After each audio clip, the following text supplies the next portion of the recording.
We are only 3 weeks into the NBA offseason, and already the league looks like a completely different place than it did just last season. So far this offseason, 85 players have either signed to a new team or were traded to a new team. 85. That's 19% of the entire league wearing a different jersey next season. And with all these big moves going down, there will be a lot of changes in this upcoming season. The Bulls signed DeMar DeRozan and the GOAT himself, Alex Caruso, who will team up with his fellow former Laker, Lonzo Ball, which now officially makes Michael Jordan the second greatest Bulls player ever. After their most successful season in a decade, the Knicks had a great offseason so far, re-signing Julius Randle and Derrick Rose, trading for Kemba Walker, and signing Evan Fournier. The Knicks now look like one of the better teams in the Eastern Conference. Going forward, the playoffs should no longer be just a goal for the Knicks, but rather an expectation. On the other hand, it seems like the Blazers have gone in the opposite direction lately. For the last 2 seasons, Damian Lillard has been begging that Trailblazer ownership give him better tools to work with, so he doesn't have to score 40 a game just to give his team a chance in the playoffs.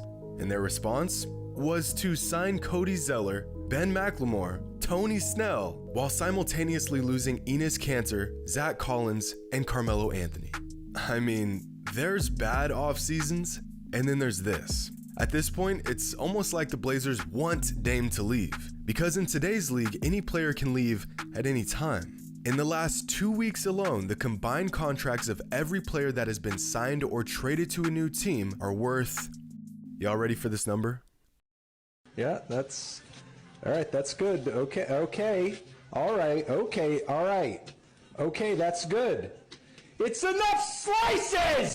$1,697 million, which at face value just sounds like an astronomical number. But for reference, in the entire history of the WNBA, which has been around for 25 seasons, there have been a total of $271 million worth of player contracts. Which means in just the last 3 weeks, NBA players who were signed or traded to new teams have agreed to over 6 times more money in contracts than every single WNBA player in the history of the WNBA. All of these contracts were signed in just 20 days. All of these contracts were signed over the course of 25 years. But this number doesn't even include the contracts of players that re-signed with their current teams over the last 3 weeks. If we include those contracts, this insane number inflates all the way to $3,683 million, including Steph Curry's 4-year extension for $215 million. Which means in just a 6-year stretch, Stephen Curry will have made more money than every single WNBA player ever combined. But Stephen Curry is the kind of player that you pay whatever you need to keep him around. He demands that type of money, unlike many other players. Because for every good contract in the NBA, there's about a dozen bad ones. The Miami Heat just re-signed Duncan Robinson for $90 million, the largest contract of any undrafted free agent in NBA history. And I'm happy for the guy. But that also means that next season, Robinson will be making more money than players like Jordan Clarkson, Christian Wood, and Jonas Valanciunas. On that same note, Duncan Robinson's teammate Jimmy Butler just signed a max extension worth $184 million. Now, don't get me wrong, Butler is a great player, but this contract is extremely hefty for a guy who just averaged 14 points per game in the playoffs while getting swept out of the first round.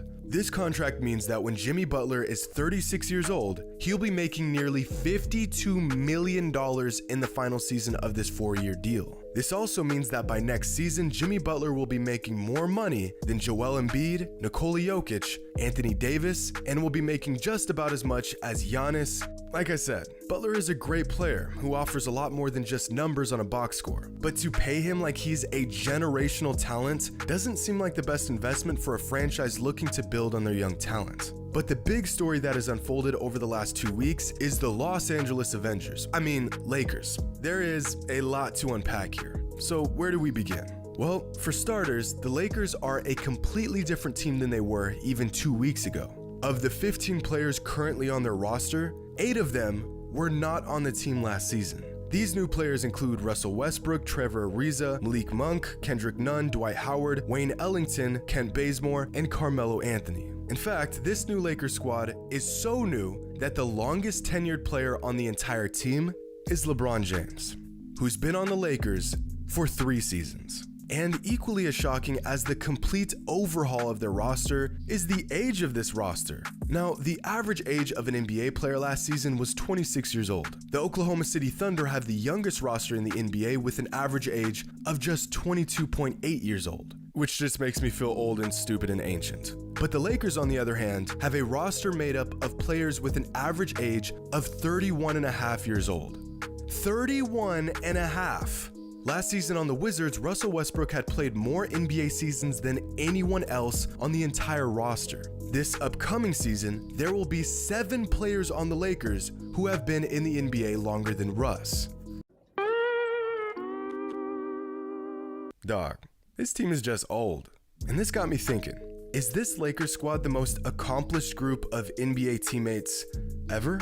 I mean, with all that age comes experience and accomplishments. So here's a breakdown of some of the major accolades and awards that the 2021-2022 Lakers roster has amassed, including some absolutely ridiculous totals like 55 All-Star appearances and 17 All-Defensive Team selections. If we compare these numbers to, let's say, the 2017-2018 Warriors, it's not even close. And that's because this isn't a fair comparison. At the time, the stars of the 2017-18 Warriors were all in their prime with a lot of years left to play and a lot of awards left to win. But the exact opposite can be said about this Lakers team. Most of the big names are past their primes. Their best days on the court long behind them.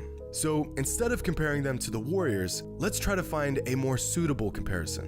What about last year's Nets team? Still, not even close. Okay, let's try the 2017-2018 Cavaliers, an experiment similar to this Lakers team that LeBron tried to pull off, recruiting old friends and big names of the past to try to win a ring. Still, nowhere close to the 2022 Lakers. Alright, I've got a team that I think is pretty comparable. The 2003-2004 Lakers, when the organization brought in Karl Malone on his last leg and a serviceable Gary Payton to try to make up for the deteriorating relationship between Kobe and Shaq. Well, we're getting closer, but still not there. Okay, let's try one last roster. One of the biggest failed experiments in recent NBA history that also took place within the Lakers organization. The 2012-2013 Lakers, when Kobe Bryant and Pau Gasol joined forces with veteran Steve Nash and a prime Dwight Howard. If y'all can recall, when this team was assembled, it broke headlines. On paper, one of the most stacked teams of the last few decades, and a roster that most closely resembles the star power and accomplishments of this 2022 Lakers team. This team had the second best preseason odds to win a championship that season. Fast forward 8 months, a bunch of injuries, and one clean sweep by the Spurs in the first round of the playoffs, and this roster was never to be seen or heard from again. And we all quickly learned that how a roster looks on paper compared to reality can often be 2 very different things. I think we can all agree that this Lakers team is more talented than the 2012 team. Anthony Davis is in his prime. LeBron is still looking like a top 5 player in the league. Westbrook just led the NBA in assists on his way to averaging a triple-double for the 4th time in his career. Carmelo Anthony has found new life as a great spark off the bench, still one of the best shot makers in the game. And Dwight Howard is, well, he's Dwight Howard. Aside from age, the biggest knock on this team being their lack of shooters. But if you take a closer look at this roster, they have more shooting power than you may believe, with 4 players shooting better than 40% from downtown. But these guys, we won't talk about them. But it seems like the biggest question about this newly assembled roster is whether they are a super team or not. And in my opinion, the obvious answer is yes, of course they are. Simply because they have 2 all-NBA caliber players and another all-star caliber player as well. I'm really not sure how you would make the argument that this isn't a super team, and it honestly has nothing to do with Melo signing or the addition of Dwight, but rather because we already know that AD and LeBron can win a title with an average supporting cast. So a championship level team adds an all-star and more depth. Well, you do the math. And just like every other super team ever assembled, there's really only two outcomes to this experiment. A, they at least make it to the finals and meet expectations, or B, they completely fall apart before the playoffs even begin. This has been the fate of every single super team in existence, at least in regards to their first season together. There's really been no in between. Just take a look at the successful and attempted super teams in recent history. The 2018 Thunder was a bust. The 2018 Cavaliers, bust. The 2017 Warriors, championship. The 2015 Cavaliers, finals and then championship the next season. The 2012 Lakers was a bust. The 2010 Heat, a trip to the finals and then a championship the next season. The 2007 Celtics, championship. And the 2003 Lakers, bust. This is just the fate of super teams, and with the 2021-22 Lakers joining this list, it's only a matter of time before they meet their fate as champions or just another addition to the expanding list of super teams that were a bust. Hope you all enjoyed, and as always, until next time.